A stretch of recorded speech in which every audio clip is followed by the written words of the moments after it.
We got a case. Welcome to Love on Trial, where Excuses get cross-examined. Red flags get entered into evidence. in toxic love, it's a life sentence. I'm the Recoverist, and tonight we're gonna have real talk. Gotcha, fooled you, didn't I? But love court is still in session.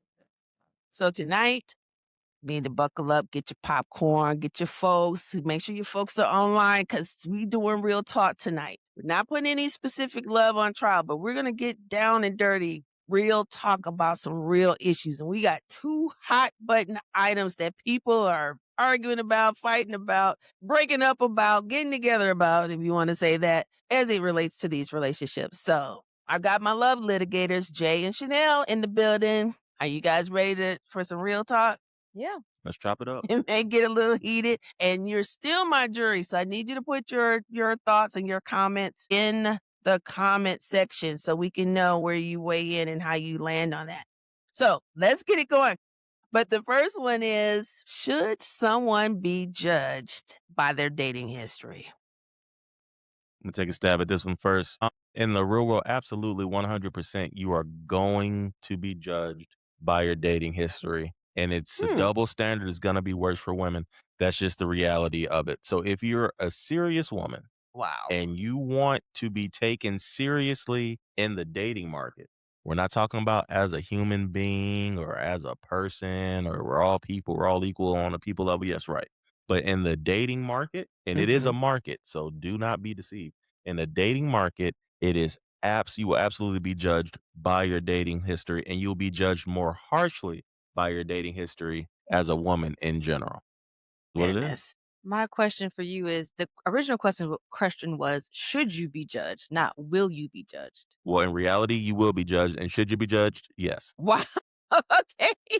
Okay, well, Okay. no, go ahead. Chanelle. Okay. So my answer is yes, you will be judged, but I don't think that you. Is it fair to say that you will be judged? So you agree with that? I think I do. I would judge. So if I'm in the dating pool, if I'm in the dating market, and I meet someone who dates a specific type of girl, and we all they all fit that same general phenotype, and either I fit it or I don't fit it, I'm going to question, well, what is it that attracted you to me specifically? I'm going to judge you based off of your dating. I'm not. Well, I won't say. So you're saying you'll judge? You judge I too? think I would. Yeah. If I'm talking to somebody and they tend to date strippers, and I'm like, well, why are you only dating strippers? Or if I'm dating a older gentleman and he only dates younger girls and no one in his age range, why is that? So there are questions that you can ask based off of one's dating history that can lend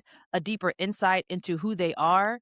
I don't think you should judge them in totality of their dating history. I think that is incorrect. You shouldn't do that. But there is some information that you can learn from someone based off of who they date. So I think it's valid that you take bits and pieces of it, but you shouldn't judge them in totality off of their dating history. Well, there are some people who would suggest that patterns predict future behavior, Correct. Right? So if this guy, to your point, if this guy was a cheater, say he cheated on all his exes, or if this female she only dates has been around, right? She's very friendly, to multiple people, right?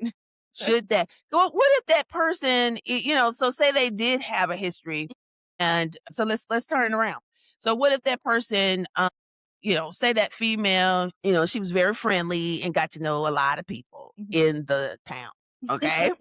And so say she moved out of said town to a big city where she's less known. Okay. Is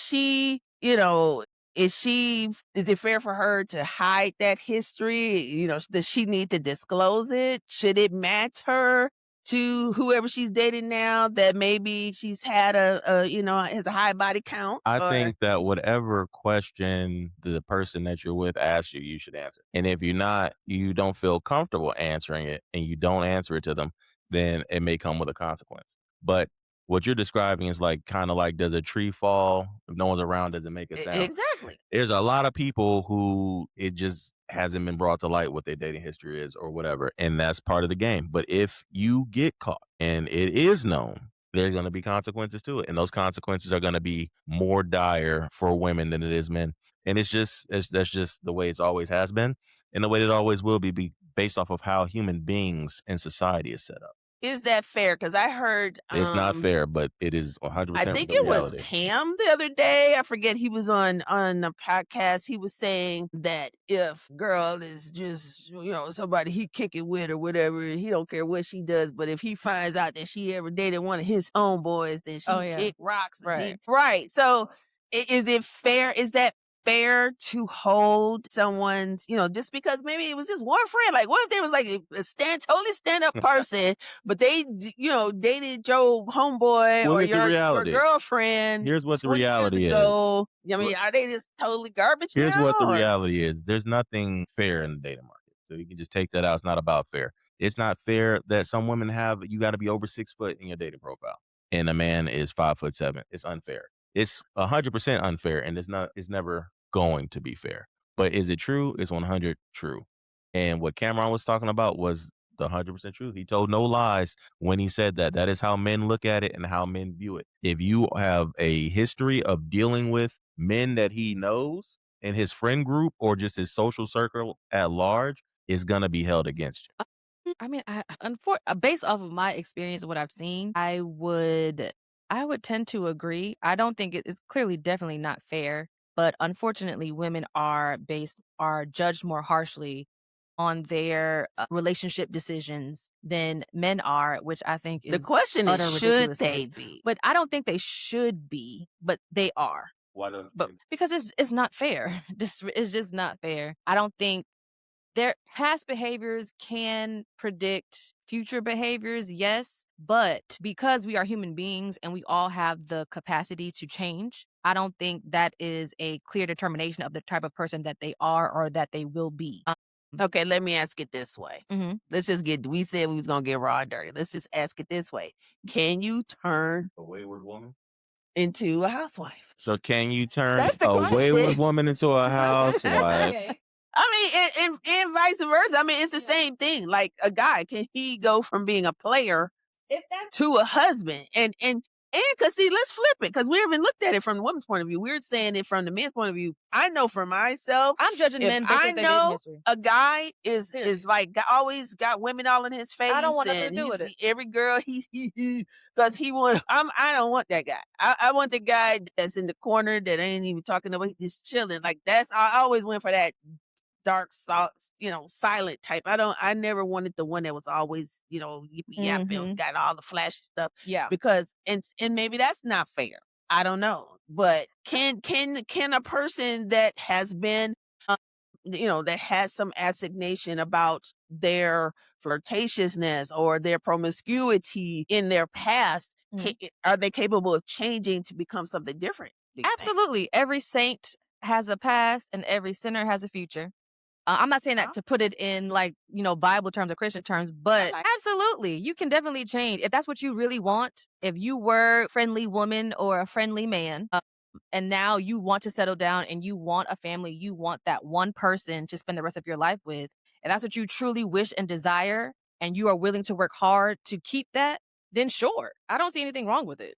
But how would you know? And so I think that's the problem. Yeah. Is how do you know whether or not you could take a chance on this person? Like, because Yeah. that's where all these That's actors what come from. But Is because they feel like, okay, you put your trust in this person, Mhm. you knew they were like that, and then you get with them, that's and the then risk now you're they're gonna with have to your take. buddy. You come home and your best man is in the That's the house, risk or you you have to come take, home regardless and of what their history is. how do That's you the risk you'll know? have to take. What would Period. it take for a person like that to even bring to the table to convince you that, they're worthy of that kind of I think chance that or effort? behavior, how you act around that person, even outside of their presence, how you act goes a long way to if you're a trustworthy person or not. People lie to you all day, every day, right to your face, look you right in the eye, and tell you the sky's pink when it's blue.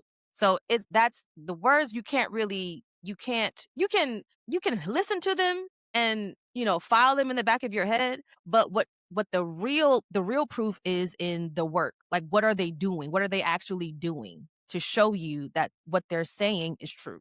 So sounds like I hear you say that if you are even considering taking someone who has a questionable past and giving them an opportunity, then you need to have some, I don't know, it may not be predetermined, but there has to be some runway of trust built or evidence of current whatever behavior for you to base taking a chance with them. I think that this whole notion of turning a wayward woman into a housewife, A wayward person, because men can be wayward as well. men cannot be wayward, but to turn a wayward woman into a housewife, it's done all the time. But I think that the reality is if it becomes easier if the woman moves, because then it's almost as her history doesn't get erased. Yeah, it moves to another city or so because it doesn't. Right. It doesn't get deleted, but people don't know it. So it's like the back to the if a tree falls and no, it doesn't make a sound, does it matter? So that's what's gonna have to happen because women are gonna have a hard time finding a serious relationship from a man if she has that reputation. Now, we have corn stars who get married all the time. Those marriages often do not last. So there are men who will take that up, but when then you get into the is it going to work long term? And though we see those they do not work long term. There's You something do in it. see that. That Yeah, happens a lot, in and a it lot of becomes cases. problematic for them. So that is something to be considered. But if that past is known, is she's gonna be hard pressed because there's a lot of different elements into it. And like Cameron was talking about, the embarrassment element to it. For men is very big. Men are very big on our pride Your and the appearance ego. of things. And you however you feel about it, it's the reality of it. And because it's the reality of it, it's a real thing. And it presents itself with real consequences. So where men will, like Cameron said, we can hang around, we can do whatever, we have fun, but I can't take you seriously because you're known around the town for being known around the town. So women need to take that and accept that and move accordingly if they want a better success as some type of long-term serious relationship. Okay, well, let's spin it one more way, and then we're gonna let this go, and we're gonna move on because I get it.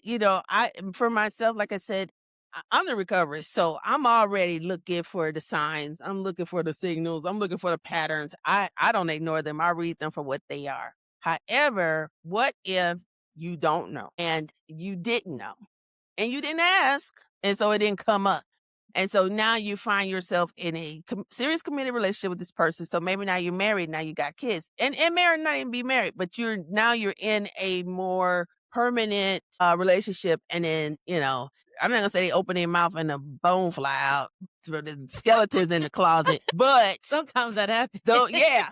Sometimes those skeletons, They the come flying bones, out. like those things can tend to pop out. Mhm. So is there a way or a path forward if say they've been doing good? Like say, you found out she was, the town tart or, or what or oh my God.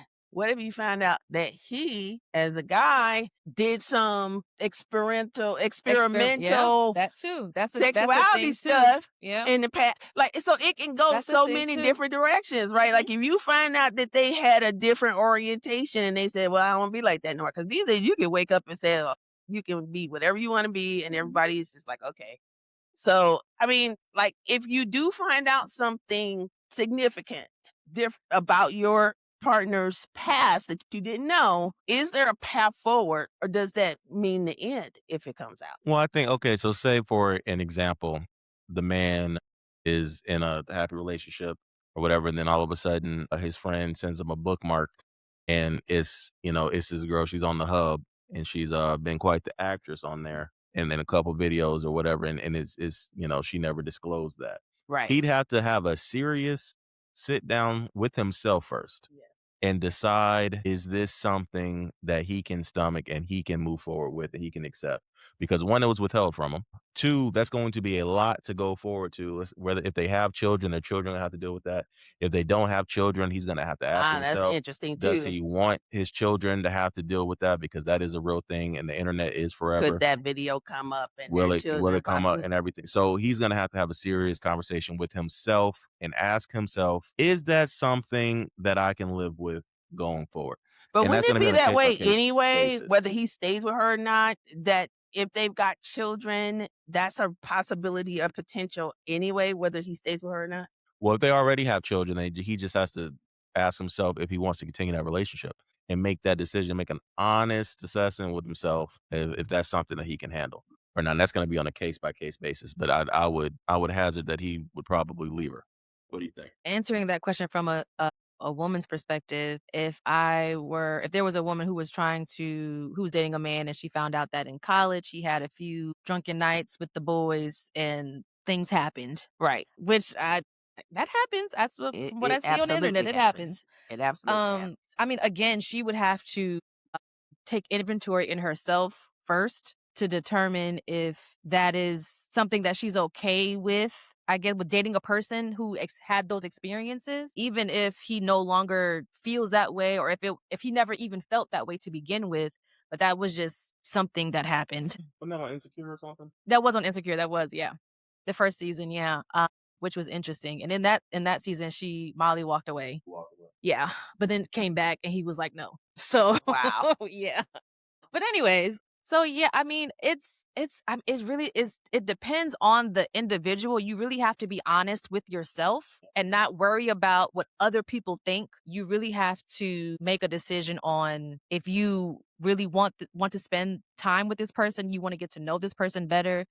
That could be a hiccup or a setback, but it doesn't necessarily have to be a hard no. If it's something that you're willing to explore, then be honest with them and tell them. You don't need to be rude, don't be harsh, don't be nasty or mean, but just say, hey, that's, what you did in the past, that was cool for you, but I don't know if I'm really with that. Blah, blah, blah, blah, blah, such and such and such and such. I don't think anyone would be mad at anyone for saying it that way, as long as you're not insulting or, degrading or anything like that. We don't want to do that to anyone. But it really just depends on what you think you can handle. Well, here at Love on Trial, we're about prevention, right? We want to, these things come up as you head into a relationship, you want to put it on trial and understand, suss it out. Let's see what's in here. Let's have those hard conversations so that we can make informed decisions about how we want to move forward, because we need to explore these flags. We need to explore these things. Why don't you ever want to talk about your past?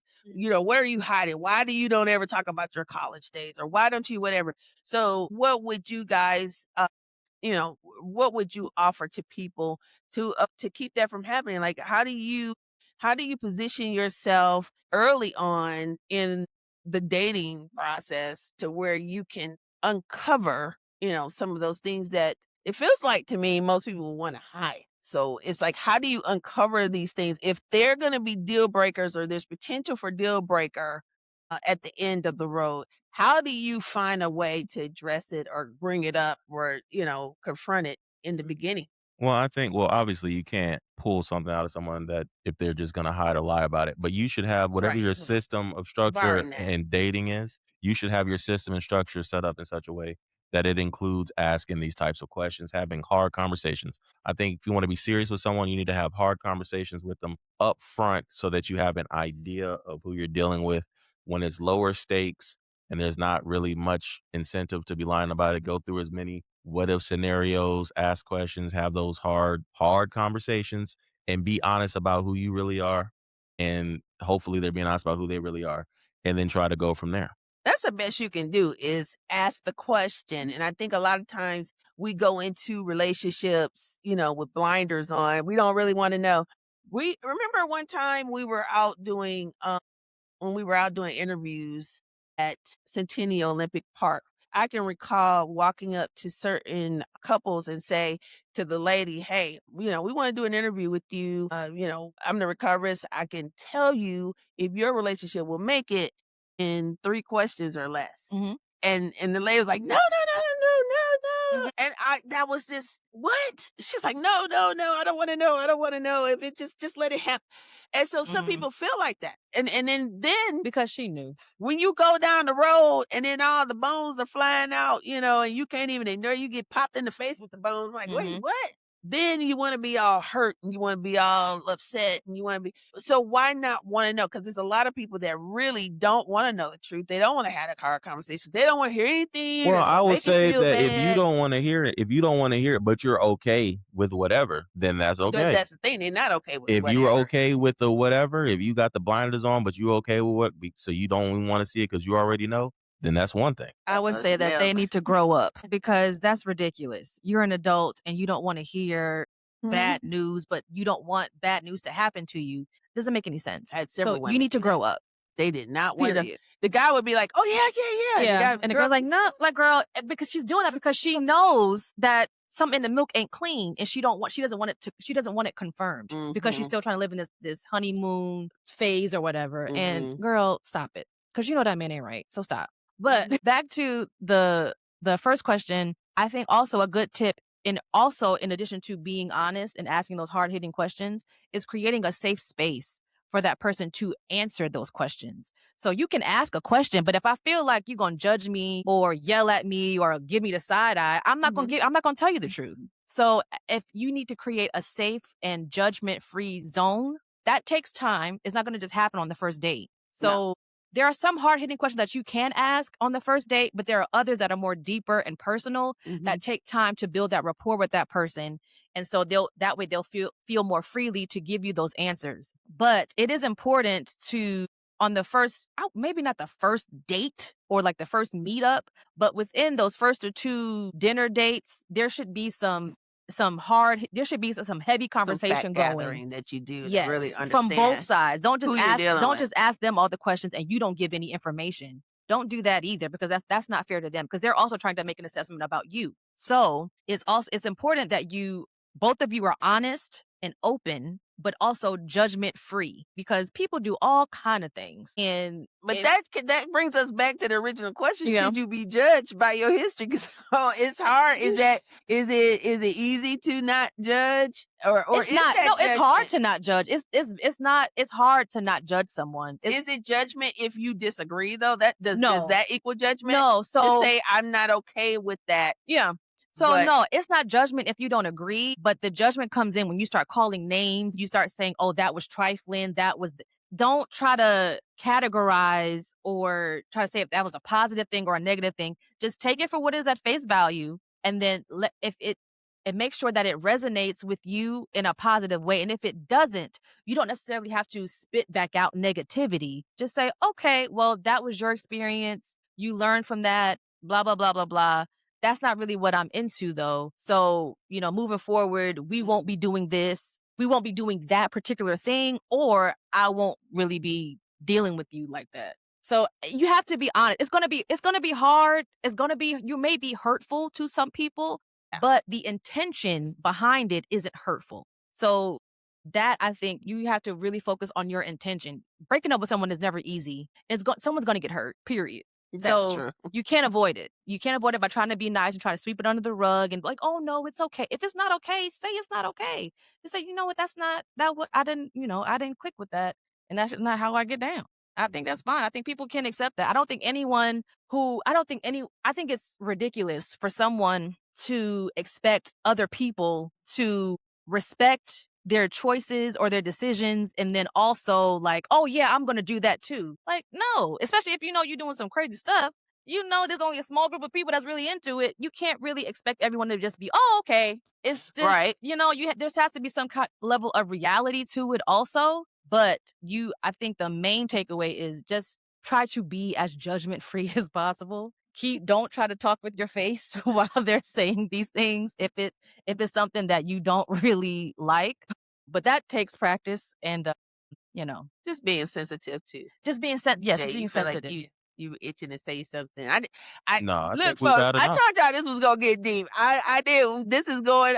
We might have to do that next question on a part 2, but go ahead, Jay. No, I think that we sum this one up. Yeah.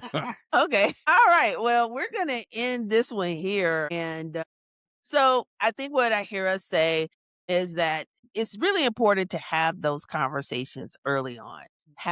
Create a safe place for each of you to be able to share things.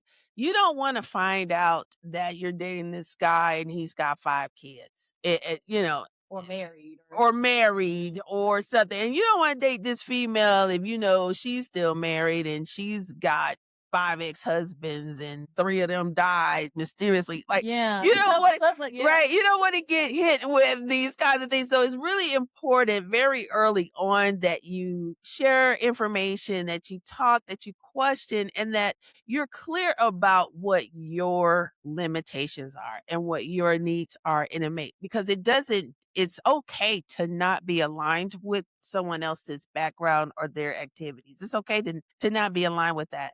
That's not judgment just because, you're in the feet. Well, I don't like nobody touch my feet. So we're just not compatible. Right.